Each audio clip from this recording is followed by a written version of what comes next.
Kade frem, mwen di ou eskize, si m fò yon bagay ki yo fon sou, padonim, konnen nou tout, etan ke l'om, gen yon rankin nan ken nou gen bagay nou fe, san nou pa ren kont. Jodi a la, sou chwak sa, sou mizik sa pou bon Dieu, mwen jis vle desan mwen bien ba pou m do. Pardon frem, pardon frem, pardon frem, pardon.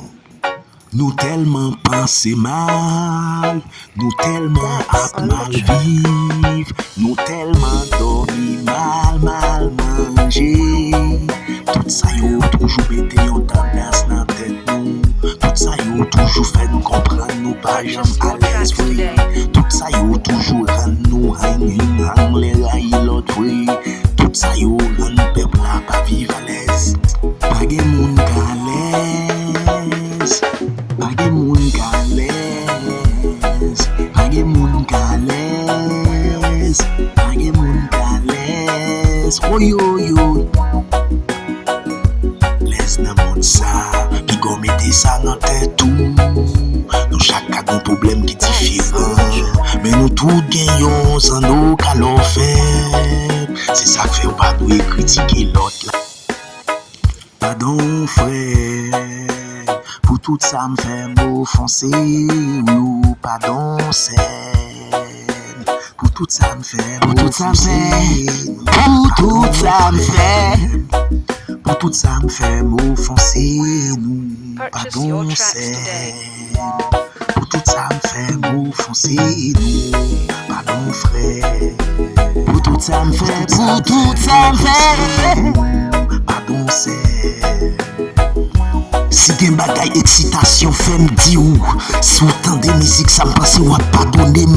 Des fois nous qu'on a calculé en pile bagay nous sentin troublé. C'est les sans vin sous nous obligé de des bagay qui calent nous attristé. Pardonnez frère, pardonnez sem, pardon frère. Nous tellement fait bagay qui fait bon Dieu fâché. Nous qu'à lever un jour comme ça nous tendez la tête disparaître. Parce que ton corruption, même bagay qui t'est passé sur dans les gomorres, même bagay noya. Parce que nous pas voulons changer, nous toujours oya. Woyo woyo yo, woyo yo yo, woyo yo yo, woyo yo. C'est pas parce qu'elle lâche, c'est pas parce qu'elle pitié, c'est pas parce qu'elle lâche. Oh non, nous pas lâche, nous pas pitié. Parce que nous connaissons un bon Dieu qui existe.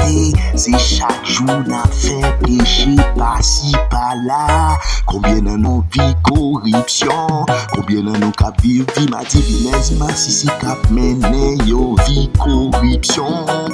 Yo yo yo yo yo, combien de nos cap vivre vie corruption. Combien de nos cap mené yo vie corruption. Zami mou met rahim m'a dit pas bon, c'est pour ça bon Dieu te détruit Sodome et Gomorrhe pour corruption. Dernier missionnaire, dernier message.